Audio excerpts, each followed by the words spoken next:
Hello.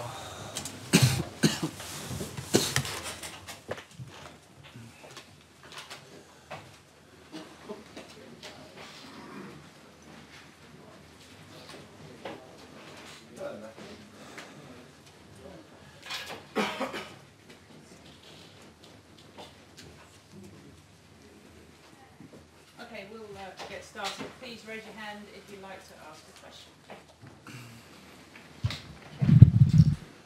Given the start of the tournament where you were still getting over your cold and all of that, and you must be very pleased with the progress of the first week and happy to be in the second week. Yeah, I think today was probably the best I played overall. It was difficult conditions. So it was pretty windy out there. Wasn't easy. But yeah, each match I feel like I played better. I've hit the ball cleaner and started to, see the right shots at the right moments, and yeah, we've come a long way the last 10 days or so.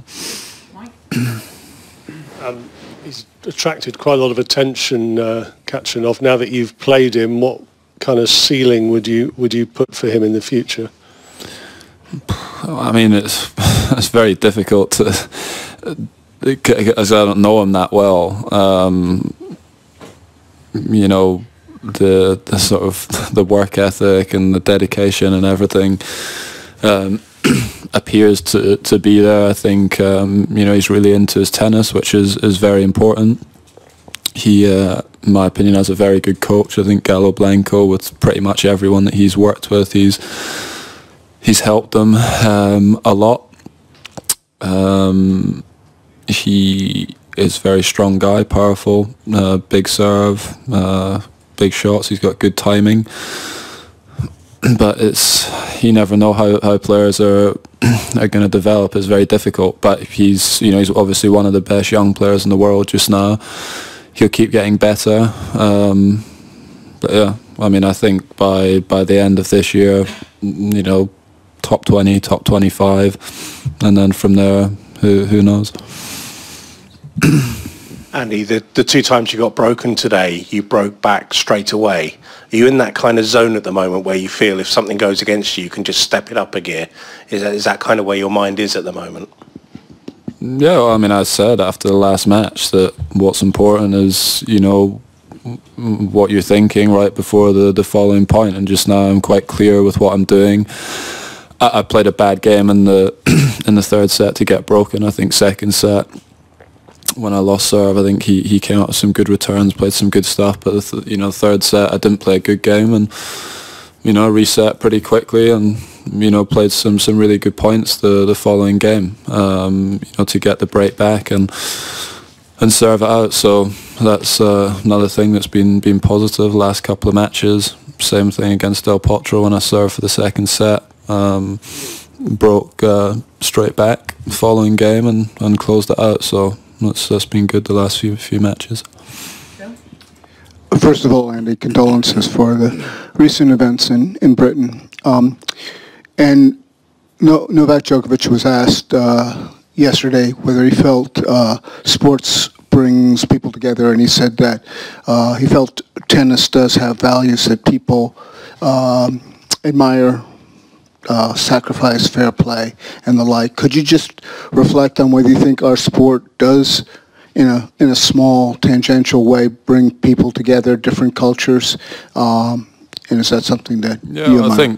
I think that's one of the great things about tennis is that I don't know exactly how many different countries are represented here, in the men's and women's events, but it's a lot. For sure, we all share, locker rooms together, practice courts together. We compete against each other, and for the most part, the players get on, very well with each other.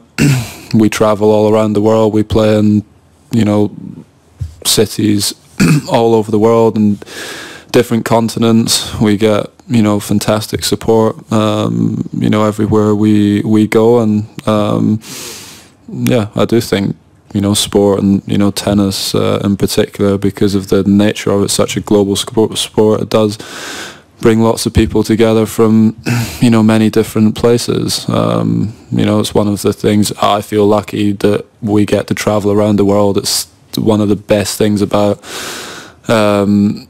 this line of work or job, whatever you want to call it, is that you, from 14, 15 years old, I'd been to South America, I'd been to the States, I played all around Europe from such a young age, and I wouldn't have had the opportunity to do that otherwise. So it's one of the things that's really nice about our sport. And you are great ambassadors, not only of your country, but in general. But do you feel appreciated in France, or you don't care, or they like your game, or I am an Englishman in New York? You know what I mean? Yeah, of course, man, it was a joke. But I mean, the French people say, they don't cheer for Piolín, but here, do you think they appreciate your game? I mean, you'd have to ask them. You'd have to ask them. I mean, this year, I mean, in most of the matches, I played in front of great crowds. It's not like the people that are sort of leaving the court and don't want to watch my matches. I think sometimes, obviously, you play against French players. I've played many French players here, and the crowd is tough when you're competing against the French players here. But I haven't let that affect me in the matches. I've used it in a positive way, and then like I said, here and Paris Masters last year, and during the event last year, the support was good. But yeah, you'd have to ask them. Andy, you're into the quarterfinals of another Grand Slam. When you get into this stage of the competition and you feel like you might need to make some technical adjustments to your game, is that possible, or do you just have to accept that you've got to go with what you've got at this stage and just rely on that big match experience? Yeah, I mean, you can't really make any technical changes at this stage. You can certainly make some tactical ones. Small tactical things like your court position or the height that you're hitting the ball over the net. But in terms of technical things where you maybe are trying to change a stroke or anything, I mean, not a good time to do it in the middle of a slam. But right now I don't want to. I'm happy with where my game's at. Everything's going pretty well just now, and feeling good going into the middle part of the second week.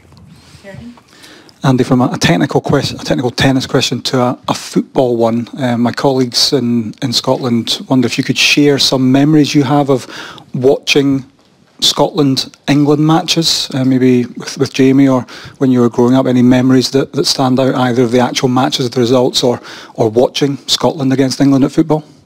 One of the matches that I remember, well, it was more the goal that I remember, was Gascoigne's goal. I remember that pretty clearly. That was obviously, unbelievable bit of skill, and I've seen that, a lot over the years. I remember that. Remember that one pretty well. I don't know about luck. To pull something like that off, you got to have something a bit special about you. So, slightly safer ground, tennis questions only. You've got Verdasco or Nishikori next. Could you just assess both of them as potential opponents? Yeah, I mean, both obviously tough players. Verdasco, one of the biggest forehands out there. He appears to have played very well in this event. I saw some of his match with Zverev in the first round, and he played very well there.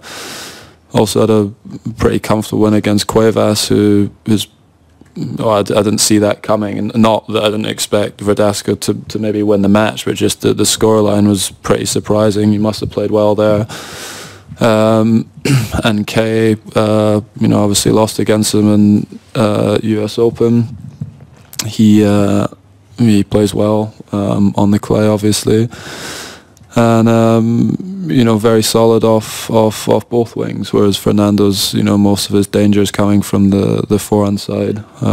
Kay, is dangerous off both wings, moves well, quick. So yeah, they're obviously pretty different matchups. You got one pretty big lefty and a shorter right-hander. But yeah, see who wins that.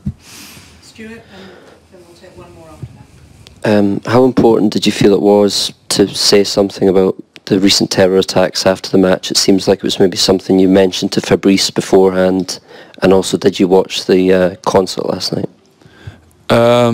Well, Fabrice asked me just before. I hadn't planned on it, and he just asked if he could ask me about it, and I said, yeah, of course. And I didn't watch the concert. I listened to. We had it on the radio last night, and I saw a few clips online just before I went to bed.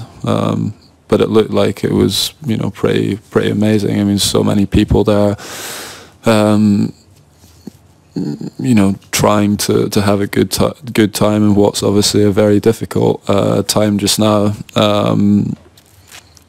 But yeah, hopefully can find a solution for it, because it's been going on a long time. There's been problems everywhere. Obviously, Paris has had its issues as well. So. Hopefully you can find some solutions.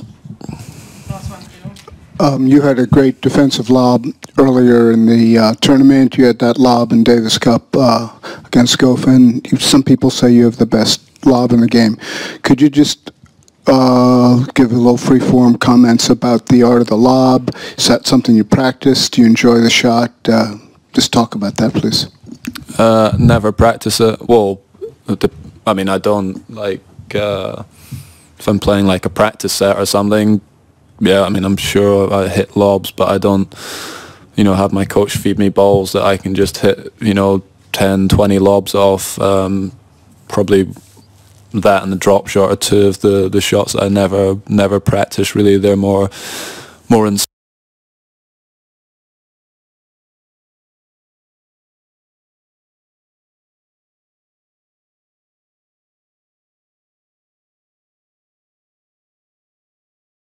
instinctive, but it's a shot that's won me some big points.